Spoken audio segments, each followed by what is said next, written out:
Bonjour, bonjour, bonsoir, chers compatriotes.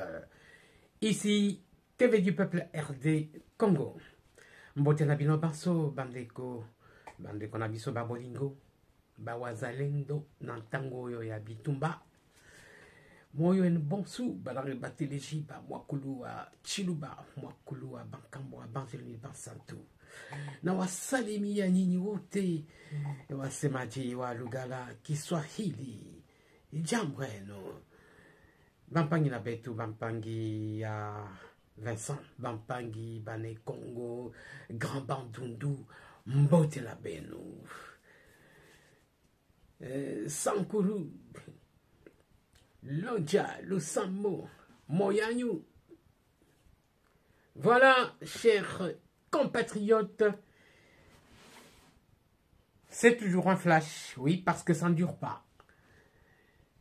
Je vais vous lire, ou nous allons lire ensemble, la lettre de démission de Constant Moutamba adressée au président de la République.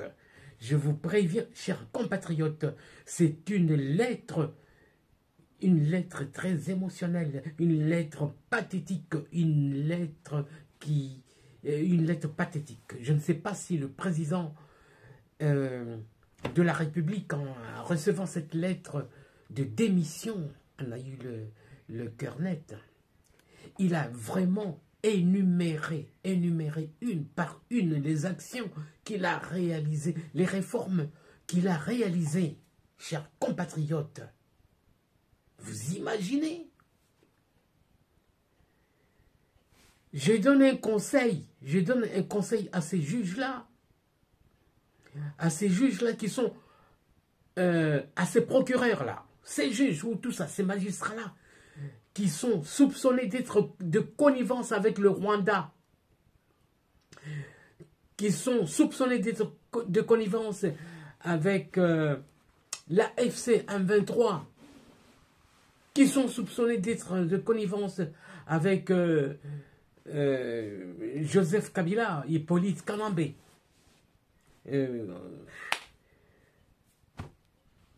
Chers compatriotes, je vous informe que il ne soupçonne pas, il affirme dans cette lettre que le ministre des Affaires étrangères rwandais, Olivier Nduhungirehe, a jubilé sur son compte Twitter.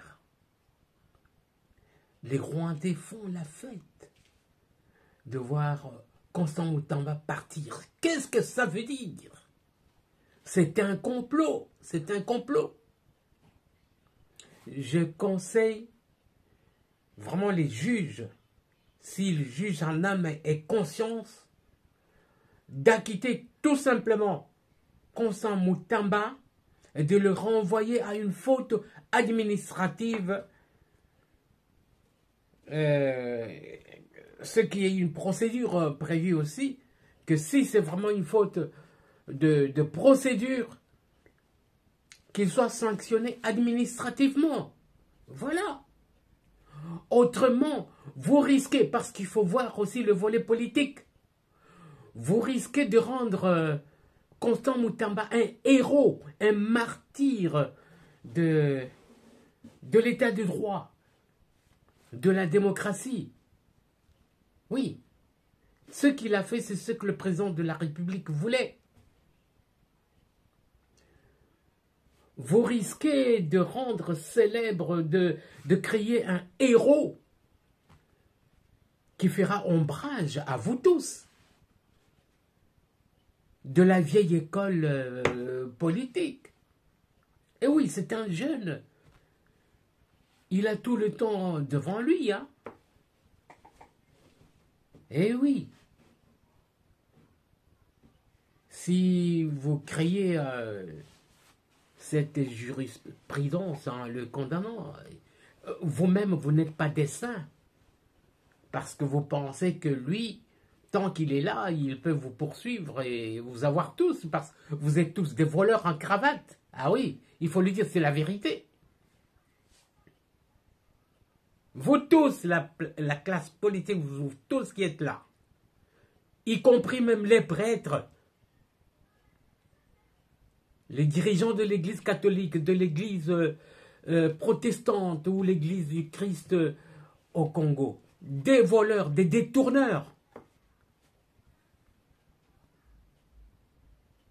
Voilà. Si on doit arrêter tout le monde, je ne sais pas s'il y aura de la place en prison. Eh bien, chers compatriotes, lisons cette lettre. Suivez. Ministère de la Justice, le ministre d'État, ministre de la Justice et garde des Sceaux. Transmis copie à Monsieur le Président de l'Assemblée nationale, à son Excellence Madame la Première ministre, chef du gouvernement. Alors, à son Excellence Monsieur le Président de la République, concerne ma démission. Excellence, Monsieur le Président de la République, je tiens tout d'abord à vous remercier pour la confiance que vous m'avez accordée en me nommant ministre d'État, ministre de la Justice et garde des Sceaux. Conformément à vos instructions et à celles de la Première ministre, j'ai engagé des réformes courageuses dans le secteur de la justice qui a été qualifié par votre autorité et par notre peuple de malade, victime d'une mauvaise gestion. Ces réformes audacieuses menées après de nombreux sacrifices et malgré la résistance de conservateurs hostiles au changement ont permis d'une part de réhabiliter des milliers de nos compatriotes veuves, orphelins, pauvres et riches dans leurs droits injustement confisqués par les plus puissants ou par ceux qui sont censés les protéger. D'autre part, elles ont contribué à protéger l'État et ses démembrements, entreprises, services et établissements publics, de la prédation de leur patrimoine par des réseaux mafieux. Dans ce cadre, plusieurs actions ont été menées pour sécuriser les investisseurs et stabiliser le climat des affaires, notamment la redynamisation du guichet unique de création d'entreprises permettant désormais de créer une entreprise en 2 jours. L'insaisissabilité des biens des entreprises du portefeuille de l'État. La création d'une commission mixte chargée de veiller à la bonne exécution de la justice. La mise en place d'un système de gestion informatisé et numérisé des procédures judiciaires au profit des juridictions de commerce. Dans le même cadre et dans le but de mettre en œuvre les résolutions des États généraux de la justice de novembre 2024, qui constituent la thérapie adaptée à la maladie dont souffre notre justice, plusieurs autres actions ont été menées, notamment le dépôt à l'Assemblée nationale de la loi portant création du tribunal pénal économique et financier et du parquet y rattaché. Votre projet de campagne, la bancarisation, oui, c'était votre projet de campagne, la bancarisation des frais du secteur de la justice, ayant contribué à la multiplication des recettes du secteur. Oui. Voilà, chers compatriotes, on va passer à la page suivante. Elle est où la page suivante? J'attends. Oui.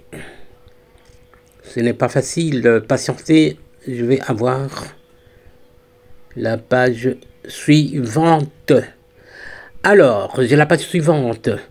Le désengorgement des prisons et l'amélioration des conditions de vie des détenus, ayant stoppé l'hémorragie des décès par étouffement. La création et la distribution des sceaux officiels aux institutions et organismes publics.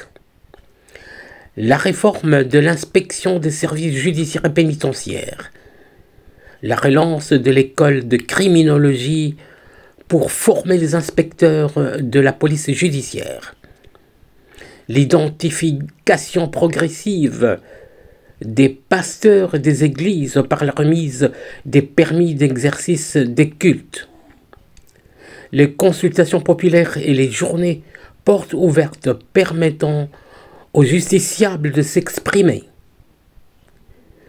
la dotation de moyens de locomotion aux agents et cadres du ministère de la Justice, la rénovation des prisons et du palais de justice, etc. Toutes ces réformes qui ont été engagées à votre grande satisfaction et celle de notre peuple, ont contribué à restaurer la confiance des citoyens envers la justice. J'espère qu'elles seront consolidées. Malheureusement, au moment où, tel votre soldat, engagé dans des poursuites contre des hauts responsables de l'AFC M23, je suis surpris par un coup de poignard dans le dos à travers un complot politique visiblement conçu à Kigali, exécuté par certains de nos compatriotes visant à freiner cet élan de réforme et de patriotisme. Ce complot ne vise pas ma personne, mais cherche à désorganiser la riposte gouvernementale face à l'agression rwandaise et à bloquer toutes les réformes internes en cours. Après avoir échappé à plusieurs tentatives d'empoisonnement et d'élimination physique, les réseaux mafieux, y compris ceux infiltrés au service de nos ennemis, ont réussi à m'humilier en raison de mon engagement. Je ne peux rappeler ici le degré de mon intégrité et de mon engagement envers notre mère patrie. Ma loyauté envers votre autorité est indéfectible.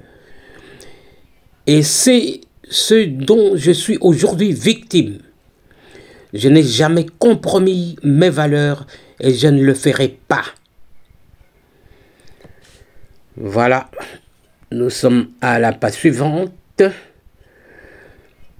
Ainsi, j'ai accompli tant soit peu mon devoir, celui que vous m'aviez dicté, en tant que républicain, respectueux de la Constitution et des lois de notre pays. Je vous remets ce jour, non sans regret, ma démission pour faire face à ce complot politique dont se revendique le ministre rwandais des Affaires étrangères qui a jubilé à travers son tweet, ainsi que les responsables de l'AFC M23 dont l'objectif ultime est d'obtenir mon élimination physique. Constant Mutamba Tungunga, IC. Il ne nous reste maintenant qu'à attendre la réaction du président de la République. Est-ce qu'il va accepter cette démission? En tout cas, il faut qu'il trouve une solution pour sauver Constant Mutamba. Nous ne pouvons pas le perdre. La République ne peut pas se permettre de perdre Constant Mutamba ou donner une occasion à créer un martyr. Voilà. Que Dieu bénisse la République démocratique du Congo.